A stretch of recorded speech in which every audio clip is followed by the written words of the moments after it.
দুদিন ধরে এত বৃষ্টি পড়েছে যে চারদিকে জল হয়ে গেছে রাস্তাতে, তো সেটাই দেখতে বেরোচ্ছি।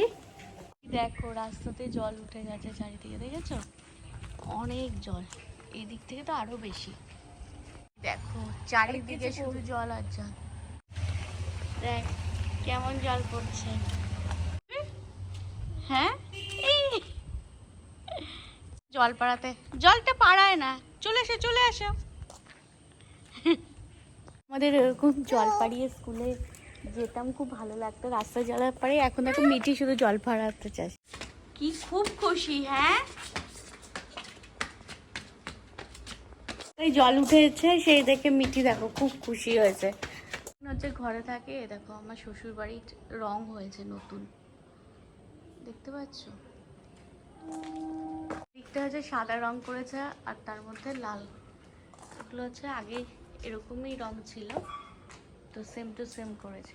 এই যে উঠানে এসে এখন মিঠি দৌড়াদৌড়ি করবে, সারাদিন ঘরে থাকি তো বেরোতে পারি না, আজকে মনে হলো যে একটু বেরোই। জল পাড়িয়ে কেমন লাগছে? এই তুই এখানে কি করছিস? জল পাড়াতে এসছিস? হ্যাঁ সস বলে সস, চল আমাকে দাও। কি করবি তুই?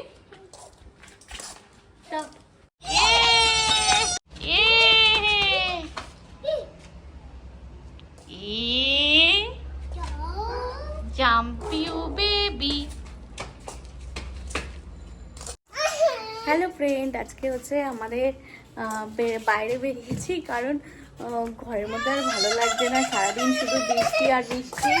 কি হলো? ওকে বলটা দিয়ে দাও। এখন মিঠি আর আয়ুষ হচ্ছে বল খেলছে। কি কি হলো? বল নিয়ে নিয়েছে? কে নিয়ে নিয়েছে? আচ্ছা দাদা বল নিয়ে নিয়েছে। সারাদিন ঘরে থাকতে কার ভালো লাগে, তো এখন বেরোতেও পাচ্ছি না, চারিদিকে শুধু বৃষ্টি আর জল আমাদের এইদিকে। তো ভাবলাম রোজ তো ছাদে নিয়ে যাই, আজকে একটু নিচে নিয়ে নামি। আর নিচে এই সময়টা নামতে পারি না, কারণ ছাদে জামা কাপড় মেলা থাকে, তো সেগুলো তুলতে যায়। আর অমনি ছাদে মিঠি আর আয়ুষ খেলে, কিন্তু আজকে এত বৃষ্টি পড়েছে যে ছাদে আর জামা কাপড় মেলিনি, সেই কারণে নিচে নিয়ে এসেছি। তো ওরা নিচে খেলতে খুব ভালোবাসে, রাস্তাতেই আসছে, মাঝে মাঝে জল দেখে আসছে, আবার মাঝে মাঝে এখানে এসে খেলছে। আর কি বলতো, সারাদিন ঘরে থাকি তো একদম ভালো লাগে না, মানে সকাল থেকে ওঠা থেকে আরম্ভ করে সারাদিন আমার একটার পর একটা ঘরের কাজ করতে হয়, তো সেই কারণে আর ভালো লাগে না। বেরিয়েছি সত্যি এখন এত ভালো লাগছে। আর আজকে স্কুলে পাঠাইনি, কারণ সকালবেলা উঠেছি এত বৃষ্টি পড়ছিল আর চারিদিকে হচ্ছে শুধু জল রাস্তাতে, তো সেই কারণে আর পাঠাইনি।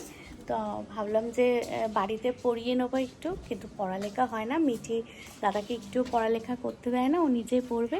আর আজকে আমার ক্লাস ছিল, সেই কারণে ক্লাস করেই এই এখন নেমেছি। কিন্তু আমার স্ট্যান্ডটা ভেঙে যাওয়ার পর থেকে আমি কিন্তু তোমাদের ঘরের কোনো কাজ, ঠাকুর পুজো কিচ্ছু দেখাতে পারিনি। আর এখন স্ট্যান্ড চলে এসছে, তাই তোমাদের আবার নতুনভাবে তোমাদের সব আমি কীভাবে ঠাকুরের পুজো দিই, কীভাবে সারাদিন ঘর বাড়ি পরিষ্কার করি, রান্নাবান্না করি, এই সব তোমাদের দেখাবো। আর তবুও আমি রোজ রোজ অল্প অল্প করে তোমাদের সাথে ব্লগ শেয়ার করেছি। আর ব্লগে হচ্ছে কী বলতো, মিঠি সারাদিন কী কী দুষ্টুমি করে, কী কী খেলা করে, তো সেইগুলোই দেখিয়েছি। আর সামান্য আমার কিছু ঘরের কাজ দেখিয়েছি। তো এখন আশা করছি তোমাদের অনেক ভালো করতে পারবো, মানে ভিডিও দিতে পারবো। আমার এখনও একটা অসুবিধা আছে যে আমি কোনো লোকের সামনে কথা বলতে পারি না, তো এই মনের এই ভয়টা মানে দূর করতে পারলেই মনে হয় আমি আরও ভালো ভালো ভিডিও তৈরি করতে পারবো। কারণ সামনে কোনো লোক চলে এলে, বাইরের লোক চলে এলে আমি না কথা বলতে পারি না, তো সেই কারণে খুব অসুবিধা হয়। আর তোমাদের আমাকে আর মিঠিকে ভালো লাগলে প্লিজ লাইক কমেন্ট করবে, আর নতুন বন্ধু হলে আমার চ্যানেলটাকে সাবস্ক্রাইব করবে, তোমরা আমাদের পাশে থাকবে। এটা কি বন্ধুরা, এই দেখো এই গিফটটা আমাকে করেছে খুব দরকারি জিনিস আমার, ট্রাইপড। তো এই দেখো, আর এইটার দাম কত নিয়েছে? এইটার দাম নিয়েছে 800 টাকা। আমাদের সোনারপুরের সামনে একটা দোকান থেকে নিয়েছি। আর এটা তো এটা দিয়ে এই যে জিনিসটা উঁচু নিচু করা যায়, ভালো। এটা হচ্ছে মিঠির খুব পছন্দ হয়েছে, তাই তো? এটা দিয়ে হচ্ছে এখন আমরা সুন্দর করে ভিডিও তৈরি করতে পারবো। হ্যাঁ, তো এটা খুব দরকার ছিল, নিজের কিনবো করে আর কিনতে পারিনি, কারণ দরকারি জিনিসগুলো কিনতেই লাগে। তো কেমন হয়েছে তোমরা জানিও। আর এইটার দাম 800 টাকা, মানে 800 রুপি। ঘরে এসে মনসা মায়ের পুজো দিয়েছি। আর মনসা মায়ের পুজো তো সামনেই আসছে, তো সেখানে মায়ের পুজো আয়োজন করব। আর তোমরা সেই সব দেখবে, আশীর্বাদ করো তোমরা সবাই, মনসা মায়ের কৃপায় পুজো ভালোভাবে করতে পারি। আর শীতলা মায়ের পুজো প্রত্যেকদিন করি, ঘরোয়াভাবে বাড়িতেই করি। ব্রাহ্মণ রেখেছিলাম, কিন্তু ব্রাহ্মণ আসতে চাইছিল, ওনারা এখন সবাই অফিসে চাকরি করে। আর শিব ঠাকুরের মাথায় জল দিয়ে পুজো করেছি। আর কার্তিক ঠাকুর তোমরা একটু দর্শন করে নাও। আর মা লক্ষ্মী হচ্ছে আমার শ্বশুরবাড়ির কুলদেবী, এই লক্ষ্মী ঠাকুরকেই পুজো করে। আর এই জগন্নাথ বলরাম সুভদ্রা দেখছো, ইনি মাহেশের জগন্নাথ বলরাম সুভদ্রা ঠাকুর। আর তার সাথে রাধা গোবিন্দ, গোপাল সোনা, সরস্বতী, জগন্নাথ বলরাম সুভদ্রা আর লোকনাথ বাবা।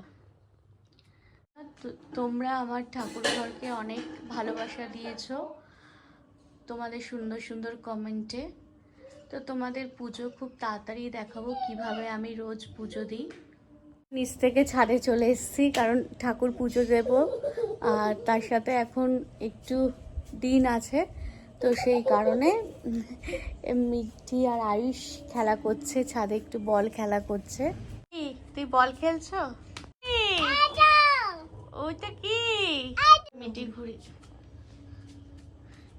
কোথায় পড়েছে? একটা ঘুড়ি উড়ে যাচ্ছিল, আর এখন তো প্রচুর আকাশে ঘুড়ি উড়বে। তো মিঠে প্রথম ঘুড়ি দেখলো। আট হলে এই ঘুড়ির পেছন পেছন সব ছেলেরা দৌড়ায়, কিন্তু এখন তো সেই পরিস্থিতি নেই, এখন ছাদে আছি। তো দেখলাম পাশেই ঘুড়িটা পড়েছে, পাশের বাড়িতে। মিঠিকে গেট আটকে দিয়েছে। কি দাদা আটকে দিয়েছে তোমাকে গেট? কি হলো ওখানে? আটকে দিয়েছে, গেটটা খুলে দাও। এ তো মিঠি গেট খোলা শিখে গেছে।